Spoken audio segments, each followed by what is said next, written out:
I'm Chris.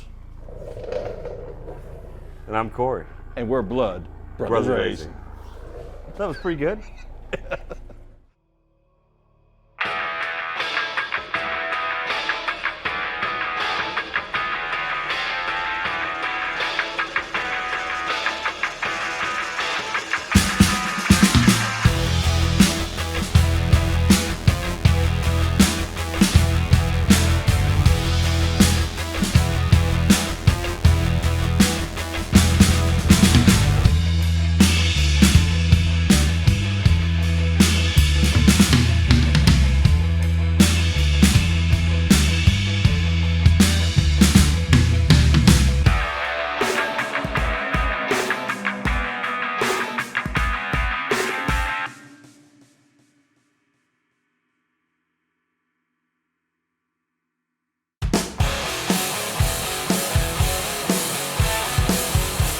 All right, so we went to Edgewater. Wasn't the greatest of race because we had a bunch of stuff going on. We'll just talk about first getting there. We went through the kind of the back roads. Yeah, not a big deal. Instead of going through Cincinnati, we went through Indiana way up in there. And it was a great ride. It was a great ride. It was about an hour and a half, 2 hours. Yeah, not too bad for us. But we went through Lawrenceburg, and then after Lawrenceburg, things got tight. Yeah, I mean, there was a lot of hills and not mountains, but just big valleys and hills and a lot of curves. Had a roundabout that was a little bit questionable, but I got around it. I mean, and then we had that red light that seemed forever. I had to run it. Oh yeah, that's right. Yeah, where you had to turn left, and there was a cop behind us. No big deal. Yeah. So we got that done. We got a tight turn, and then we decided because we were a little bit early, we were gonna go to the community center. We're gonna hang out for a little bit. We're going to the community center to swim, play some tennis and racquetball, maybe have a wedding while we were there. You know, that's what you do at a community center. Yeah, at any rate. Yeah. We were going to send our dad to, check the topography. Topography, yeah. The terrain. Gate, the terrain, whatever. And he done passed the track up. He didn't even find it. That's kind of funny because we almost didn't find it. It was like, I mean, the road just turned like immediate left and then backwards. Yeah. So at the same time, I had a buddy of mine that said he was already in. So we decided to just go ahead and go for it. And I was trying to call my dad and say, hey, we're on our way. But all I got was, hello? Hello? Hello? Yeah. So we just went for it. We figured it out. We went there. Kind of tight turns on that one side. There was a few blind turns. Yeah. No big deal. We got into Edgewater. Well, we got right in. I mean, and there was maybe, 20 racers there already? Yeah, it wasn't too many. So we got... We're 2 hours early. Yeah, we were 2 hours early from opening, and we got a really good spot. Yeah. Our buddy Nick and Bill took care of us. Yeah, they took care of us. The first day, we got there 2 hours early. We were real excited. We were like ready to conquer Edgewater. Yeah, we were ready. Okay, the track is really nice. Don't get me wrong. Yeah, it's a backyard track. It's kind of like some of the typical, doesn't have a lot of support kind of track, but it was pretty nice. It was. I loved it because it was in the valley and everything. It was beautiful. Very nice track. Yeah, very nice track. So we were excited about it, and they were having a bracket race going at the same time. Actually, two. One on Friday, one on Saturday. I think the Friday's purse was like $5 grand, and then Saturday's purse was $7,500. There's a 64 car shootout and then a 32 car shootout for those who lost in the 64. So Friday night we did nothing but set up and watch racing, right? Oh wait a minute, we didn't. Oh, we forgot about you. Tune and test. Tune and test. Tune and test. Yeah. Tune and test. Dare to be different. Yeah, tune and test. So Edgewater had a tune and test on Thursday, and I went ahead and paid my money just to figure out what the truck was going to do. The first time we went up, it just smoked the tires. I mean, right out of the gate. And clip right there. Yeah, it wasn't great. But went around, checked everything out, tried it again, and we ended up with a 993 in the quarter, which we're looking for a 10. And we're a lot slower than we can be. That's the point. So we went up for a third one. And that was later in the evening, around 8 or 9, I think. Yeah. And pulled it all the way. We made some adjustments. We changed some jets, a little bit of timing, and we get up in the stage lanes. I strap everything down. I'm ready to go. Start it up, and it went to like 3,000 RPM. and shut it down. It's like, all right, I'm gonna whop the throttle, see if it was just a throttle blade issue. Started up 3,000 RPM. So that wasn't gonna work. I went ahead and got out, and I looked around, couldn't figure it out initially. I was like, well, we're done. Let's bring it back to the pits. We got tomorrow to figure it out. So I want to go back and say that. So we've dubbed my car the shit show, and we've dubbed your truck the clusterfuck. And we forgot about the second pass when I'm already got the camera in hand over at the track, and he's in the staging lanes, starts it up, and there's black smoke coming everywhere, and I hear, Chris! Oh yeah. So I have, because I don't run any air cleaners, I have a little like plexiglass that goes on top of the carburetors, and somehow we forgot to take that off. So we figured that out. But anyways, it was that, then the high idle, so we got it back, and we kind of figured out what was wrong with it. Blower gasket. Between the blower and the intake manifold, there's a gasket there, and it blew Out the back. And that happened the run before because we heard it. We had a little backfire, and that was all in my problem of getting the timing correct. When I hit the button, it went 10 degrees negative, and it just backfired. We heard it. Yeah. We knew it was going to happen. We knew something happened. We didn't check good enough. Ooh, that beer's strong. Strong. But yeah, so when we pulled it off, I mean, that whole gasket was just gone, and it was in pieces in the back half. So we thought, okay, this is obviously why it's high idling. It's sucking air. So evidently, my blow-off valve isn't properly working, but it blew the ass end out of it. Well, I think there was other. The intake, the bolts going to the blower were loose. Yeah. So I think it had something to do with it. I don't know. Well, we're not going to speculate. We fixed it, right? So Friday, all I did was drink, like from the moment I woke up. All I did was watch the rain. Yeah, so we have a lot of video of that. Yeah. Good time on Friday, and our buddy Nick, he ran in that super. On Saturday. No, it was on Friday. I thought it was on Saturday. No, Friday. Oh, it was Friday. You're right. So they had the bracket racing on Friday, which is the 5,000 person, and the 64 course shootout on Saturday, which is $7,500 course. So Nick did run on Friday, and we got some video of him running. And unfortunately, he didn't make it all the way through, but man, he had some great runs. Yeah, absolutely. He did a good time. There was a lot of heavy hitters. That was a tough race. They were on the money. Yeah, we're talking single digit reaction times, and they were on their number by single digits as well. It's really tough to beat that. Let's stay. All right, boys, time to eat. I think I need to flip them one more time. All right. I'll have to check them.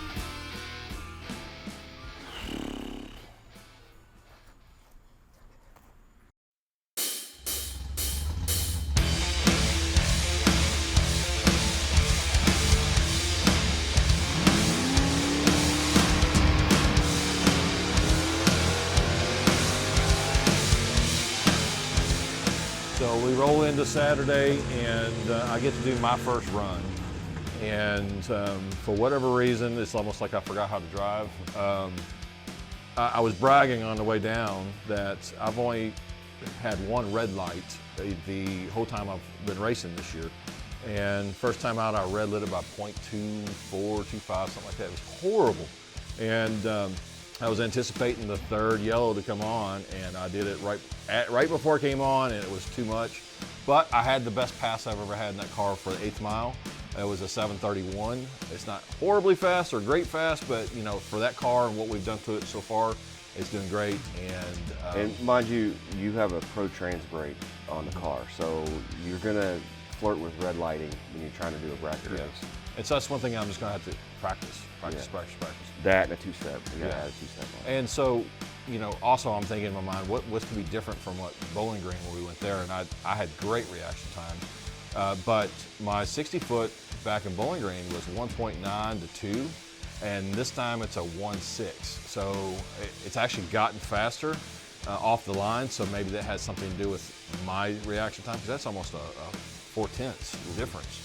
So that has something to do with it too, so that's just on me. But car ran great, it was solid and everything. Of course I lost because I red lit. So once that was done, we had to start your qualifiers.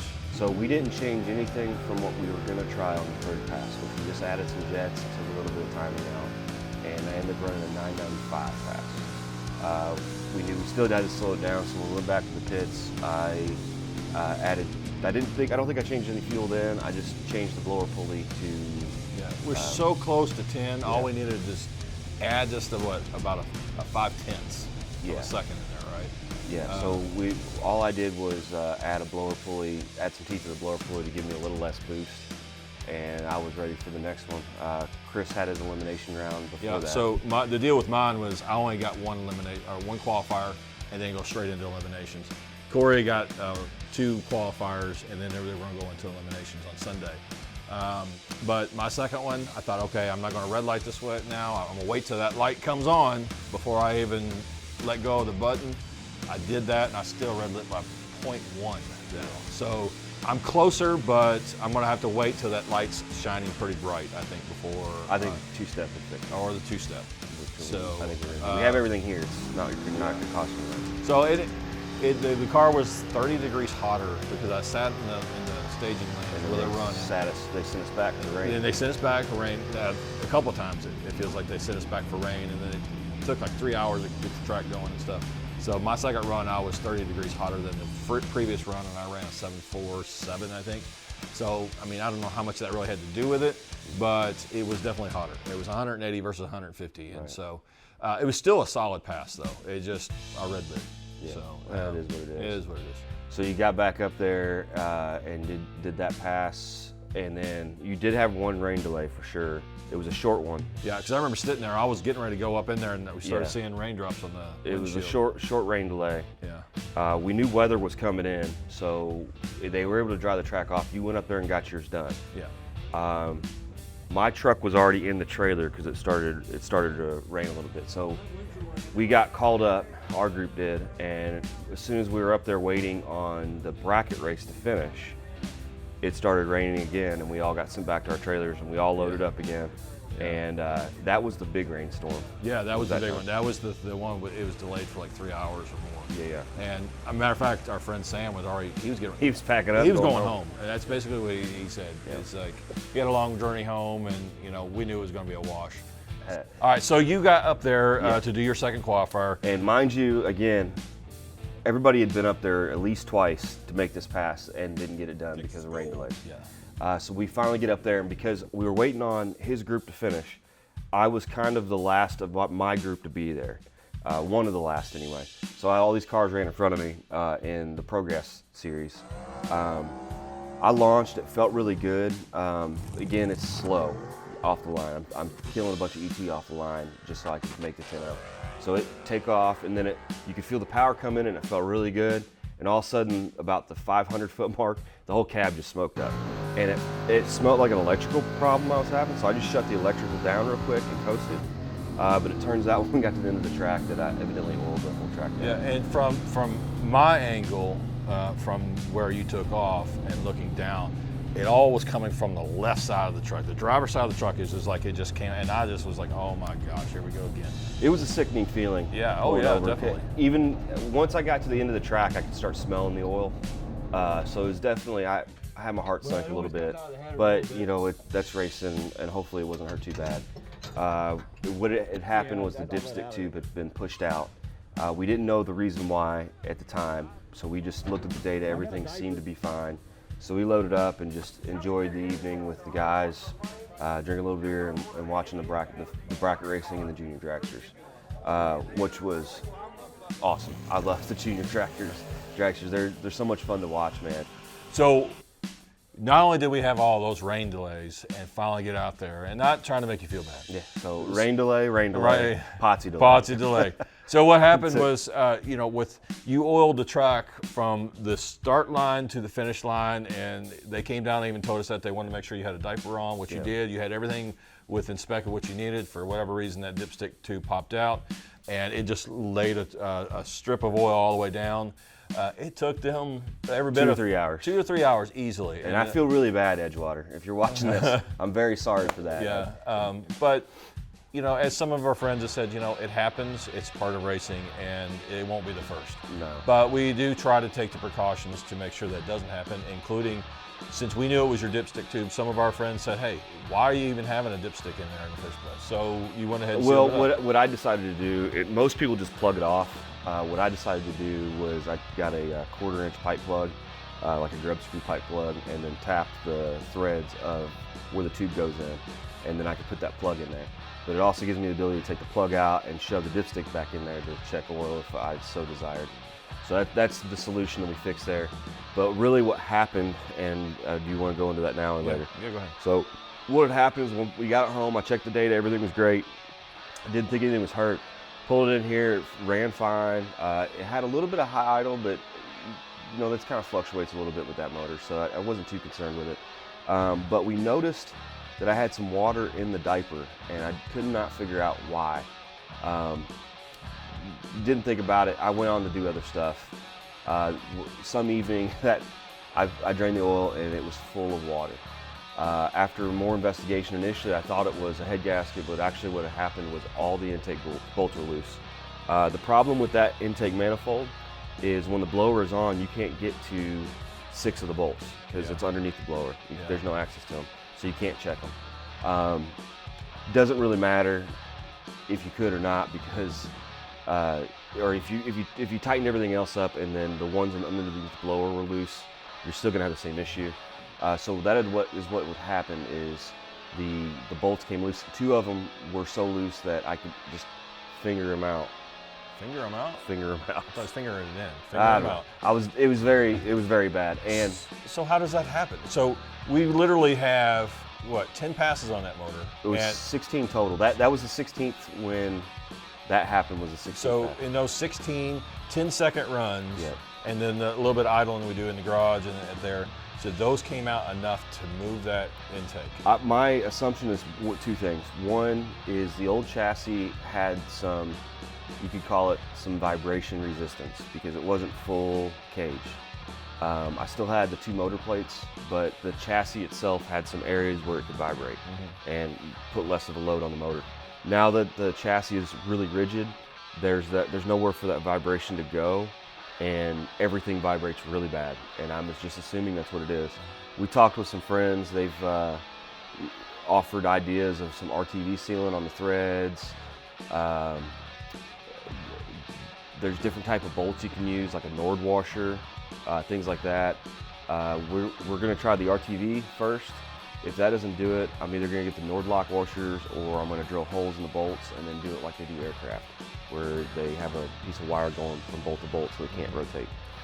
But so that's interesting. So basically that intake was loose enough that it was maybe moving around, lifting up a little bit, yeah. sucking air, causing everything to mix. So not only did it suck crankcase air at idle, because that's what the high idle was, but when it was under boost, it actually was lifting that intake up enough to where water could come down into the valley and to pressurize the crankcase, hence the dipstick tube being pushed out. Yeah. So that's what happened. I made some provisions this time.